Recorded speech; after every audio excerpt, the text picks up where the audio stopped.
Hello friends, इस वाली video में हम पढ़ेंगे समूह व्यवहार और व्यक्तिगत व्यवहार, जो प्रबंधन का टॉपिक है।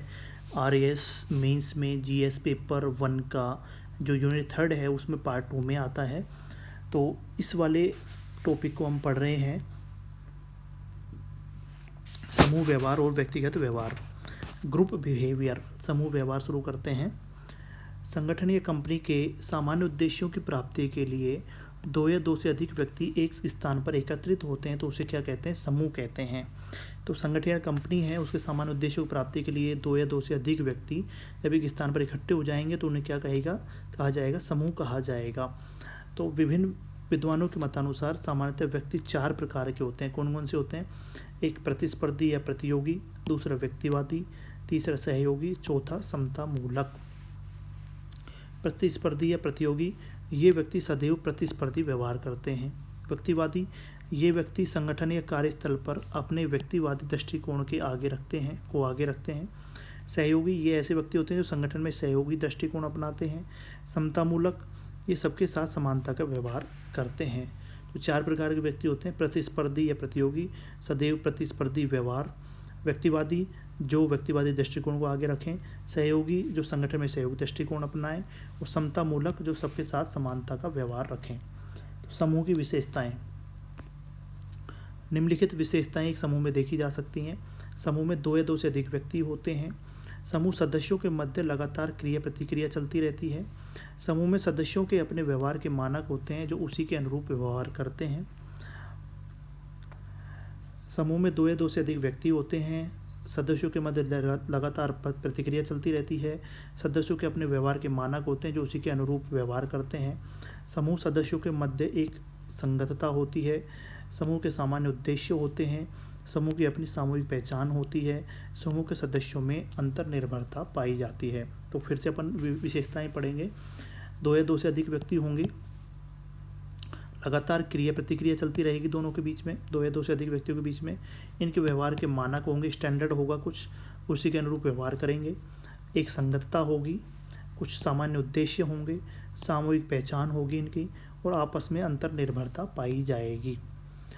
अब समूह विकास प्रक्रिया, समूह विकास के चरण। समूह का निर्माण या विकास कैसे और किस प्रकार से किया जाता है, इनमें गतिविधियों के कौन कौन से चरण शामिल किए जाते हैं, इसे टकमैन और स्टीफन पी रॉबिन्स ने 5 चरण बताए हैं। सबसे पहली बात है उत्पन्नता। समूह निर्माण का प्रथम चरण है, इसे अनिश्चितता के रूप में जाना जाता है क्योंकि इस चरण में समूह सदस्यों के मध्य उद्देश्यों, कार्य संरचना, नेतृत्व को लेकर अनिश्चितता होती है। तो समूह बनने के कौन कौन से चरण हैं? सबसे पहले उत्पन्नता है कि समूह निर्माण का प्रथम चरण है, अनिश्चितता के रूप में जाना जाता है। समूह सदस्यों के मध्य उद्देश्यों, कार्य संरचना और नेतृत्व को लेकर अनिश्चितता होती है। दूसरी बात है तीव्रता। समूह निर्माण का दूसरा चरण है, यह एक तरह से संघर्ष का चरण है। इस चरण में समूह सदस्यों के मध्य पारस्परिक मतभेद होते हैं। नेतृत्व कौन प्रदान करेगा, कार्य पद्धति क्या होगी, सदस्यों के आचरण पर क्या प्रतिबंध होंगे, आदि विषयों पर यहाँ पर मतभेद होते हैं। दूसरा चरण कौन सा है? तीव्रता है। तीसरा है सहजता। समूह निर्माण के तीसरे चरण में समूह सदस्य आपस में पास आते हैं, संगत व्यवहार करते हैं, एक नेता उभर कर सामने आता है और समूह को एकता में बांधता है, जिससे समूह सदस्यों का आपसी विश्वास व दोस्ती मजबूत होती है और समूह की एक पहचान बनती है। ठीक है। फोर्थ है कार्य निष्पादन को करना है, कार्य को करना, परफॉर्मिंग। इस चरण में समूह की ऊर्जा संघर्ष के स्थान पर कार्य पूर्णता की ओर बढ़ती है। समूह की कार्य उत्पादकता सर्वोच्च स्थान पर होती है। समूह सदस्य लक्ष्य प्राप्ति के लिए एक दूसरे का सहयोग करते हैं, एक टीम वर्क के रूप में कार्य करने लगते हैं। स्थगन है एडजर्निंग, यह समूह का अंतिम चरण है, अतः कार्य पूर्णता के कारण समूह का विसर्जन होगा। सदस्यों में कार्य पूर्णता की खुशी के साथ उनके बिछड़ने का दुख भी होता है क्योंकि अस्थायी समूह में सदस्य अलग अलग विभागों से लिए जाते हैं और कार्य पूर्ण होने के बाद अपने मूल विभाग में चले जाते हैं। समूह का नेता सदस्यों को पुरस्कृत भी करता है। तो 5 चरण हैं समूह बनने के। सबसे पहले उत्पन्नता हो गई, इसमें जो सारे चरण हैं इसको अनिश्चितता के रूप में जाना जाएगा। उनके मध्य कोई उद्देश्य हो गए, कार्य संरचना हो गई, नेतृत्व को लेकर अनिश्चितता होती है। फिर आएगी तीव्रता, इसमें संघर्ष रहेगा, जब उसमें आपस में आप पारस्परिक मतभेद होंगे, नेतृत्व कौन करेगा, कार्य पद्धति क्या होगी, उनके आचरण कैसे रहेंगे, इन पर मतभेद होंगे। उसके बाद वो सहज हो जाएंगे, सहजता वाला चरण आएगा। इसमें आपस में उनका अच्छा व्यवहार होगा, एक संगत व्यवहार करेंगे, एक अच्छा नेता उभर कर सामने आएगा, एकता में बांधेगा, और फिर उसके बाद में उनके दोस्ती या विश्वास मजबूत होंगे और एक पहचान उनकी बन जाएगी। उसके बाद वो कार्य को करेंगे, कार्य उत्पादकता सर्वोच्च स्थान पर होगी, एक दूसरे का सहयोग करेंगे, टीम वर्क के रूप में कार्य करने लगेंगे। उसके बाद उनका स्थगन होगा, कार्य संपूर्ण होने के बाद में उनका बिछड़ने का दुख होगा, क्योंकि अलग अलग विभागों से वो आए हुए होते हैं, अपने अपने विभागों में वो लौट जाते हैं, और जो नेतृत्व जो कर रहा है वो उनको पुरस्कृत भी करता है। तो समूह के प्रकार कौन कौन से होते हैं, अब हम पढ़ेंगे समूह के प्रकार। एक औपचारिक समूह, नंबर 2 अनौपचारिक समूह। तो औपचारिक समूह क्या है, जो सोच समझकर सचेतन अर्थात जानबूझकर जिस समूह का गठन किया जाता है उसे औपचारिक समूह कहते हैं, और कार्यस्थल पर साथ साथ काम करने के कारण लोगों के मध्य स्वाभाविक और स्वतः समूह का गठन हो जाता है, उसे अनौपचारिक समूह कहा जाता है। तो औपचारिक समूह अगर सोच समझकर सचेतन अर्थात जानबूझकर जिस समूह का गठन किया गए जाए उसे औपचारिक समूह कहेंगे। अनौपचारिक समूह से कहेंगे जो कार्यस्थल पर साथ साथ जो काम कर रहे हैं, लोगों के मध्य अपने स्वाभाविक संबंध बन गए हों, स्वतः समूह का गठन हो गया हो, तो उसे अनौपचारिक समूह कहा जाएगा। अब बात करते हैं प्रबंध में औपचारिक समूह के प्रकार। नंबर 1 कमांड ग्रुप या स्थायी समूह होता है। इसमें प्रबंधक, पर्यवेक्षक, अधीनस्थ कार्मिकों को शामिल किया जाता है, जो दिन प्रतिदिन की विशेष सामान्य समस्याओं में मुद्दों पर चर्चा करते हैं, समाधान निकालते हैं। तो प्रबंध में औपचारिक समूह के प्रकार कमांड ग्रुप हो गया, यह स्थायी समूह होता है। इसमें प्रबंधक, पर्यवेक्षक, अधीनस्थ कार्मिकों को शामिल किया जाता है, जो दिन प्रतिदिन की विशेष व सामान्य समस्याओं व मुद्दों पर चर्चा करते हैं। टास्क ग्रुप कार्य समूह, ये अस्थायी समूह होता है। ये कंपनी के प्रबंध द्वारा विशेष कार्य के लिए गठित किया जाता है। इसमें पद सोपानी व्यवस्था का ध्यान नहीं रखा जाता।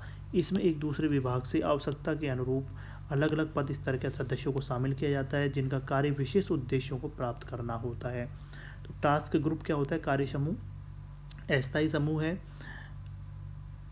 विशेष कार्य के लिए गठित किया जाएगा, कोई पद सोपानी व्यवस्था नहीं है, अलग अलग पद स्तर के विभिन्न विभागों से सदस्यों को शामिल किया जाएगा, जिनका कार्य विशेष उद्देश्यों को प्राप्त करना होता है। तीसरा है समिति। इसका गठन कुछ विशेष कार्यों प्रोजेक्ट को पूरा करने के लिए किया जाता है। यह स्थायी भी हो सकती है, अस्थायी भी हो सकती है। इसके सदस्य कंपनी के भीतर, कंपनी के बाहर से लिए जा सकते हैं, जैसे बजट समिति, नियोजन समिति। तो विशेष कार्य प्रोजेक्ट को पूरा करने के लिए समिति होती है, स्थायी हो सकती है, अस्थायी हो सकती है, भीतर से भी लिए जा सकते हैं, बाहर से भी लिए जा सकते हैं, और बजट समिति जैसे या फिर नियोजन समिति, इस तरह के। अब बात करते हैं अपन अनौपचारिक समूह, मित्र मंडली, फ्रेंडशिप ग्रुप। इसमें नज़दीक के मित्र होते हैं जो एक स्थान विशेष से हो सकते हैं, जिनकी आयु समान हो सकती है और किसी विषय पर इनके विचार एक जैसे हो सकते हैं, विचारों में संगतता होती है। रुचि समूह, इंटरेस्ट ग्रुप, ये उन लोगों का समूह है जिनकी रुचि एक समान होती है, जैसे संगीत में रुचि करने वालों का समूह। तो अनौपचारिक समूह कैसे होते हैं, मित्र मंडली, तो नज़दीक के मित्र हो गए, एक विशेष आयु हो सकती है, उनकी समान हो सकती है, एक जैसे विचार हो सकते हैं, संगतता हो सकती है विचारों में। रुचि समूह में रुचि एक जैसी होती है, जैसे संगीत में रुचि रखने वालों का समूह। तीसरा है संदर्भ समूह, ये उन लोगों का समूह होता है जिनकी विशेषता एक समान होती है। सदस्यता समूह, इस समूह में वही सदस्य शामिल हो सकते हैं जो उस समूह की सदस्यता लेते हैं, अतः जो इस समूह का सदस्य है वो ही समूह की सुविधाओं का लाभ प्राप्त करने का हकदार होता है। गुट या जत्था, यह एक छोटा सहकर्मियों का ग्रुप होता है, समूह होता है जिसमें अपनी कंपनी के अलावा बाहर के लोगों को भी सदस्य बनाया जाता है।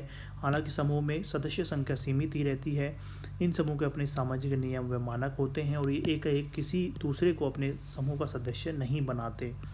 तो सदस्यता समूह, वही इसके सदस्य हो सकते हैं जो समूह की सदस्यता लेंगे। समूह का सदस्य होता है वह सुख सुविधाओं को, लाभ को सबको प्राप्त करता है। गुट या जत्था जो होता है वो छोटे सहकर्मियों का समूह होता है, कंपनी के अलावा बाहर के लोगों को बनाया जा सकता है। सीमित सदस्य संख्या होगी, सामाजिक नियम होंगे, मानक होंगे और एकाएक किसी को भी ये अपने ग्रुप में शामिल नहीं करेंगे। अब बात करेंगे औपचारिक समूह और अनौपचारिक समूह में अंतर। औपचारिक समूह, अनौपचारिक समूह, उद्भव, इनका उद्भव सचेतन जानबूझकर गठन किया जाएगा, जबकि अनौपचारिक समूह कौन से होंगे जिनका स्वतः और स्वाभाविक रूप से अपने आप गठित हो जाएगा।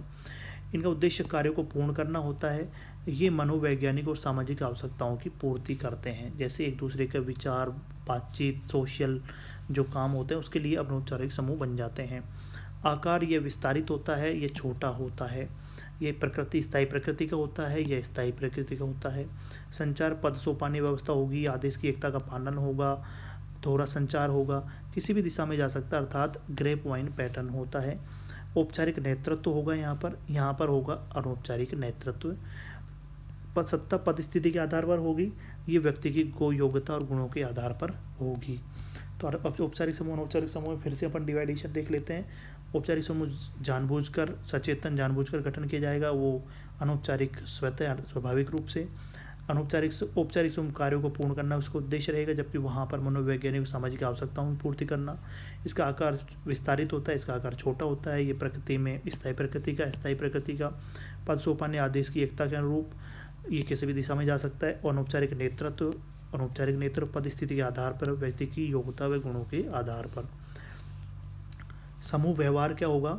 समान लक्ष्य रखने वाले दो या दो से अधिक व्यक्ति एक समूह में एक साथ आते हैं और एक समान व्यवहार करते हैं, इसे ही समूह व्यवहार कहा जाता है। अर्थात समूह के सदस्यों का एक जैसा व्यवहार जो लक्ष्य प्राप्ति में सहयोग करे, उसे समूह व्यवहार कहा जाएगा। समूह व्यवहार के मुख्य कारक, सबसे पहली बात है समूह नेतृत्व। समूह नेतृत्व उन लोगों की गतिविधियाँ जो संगठन के लक्ष्य प्राप्ति में सहयोग करें। संगतता मिलाप, समूह के सदस्य परस्पर सहयोगी व संगठित रहते हुए प्रभावशाली तरीके से लक्ष्य प्राप्त करते हैं।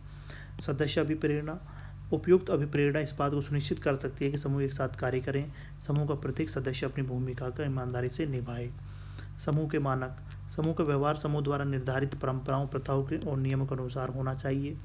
व्यक्तिगत भूमिका, व्यक्तिगत व्यवहार इस प्रकार का होना चाहिए जिससे संगठन समूह के उद्देश्य प्राप्ति में सहयोग हो सके।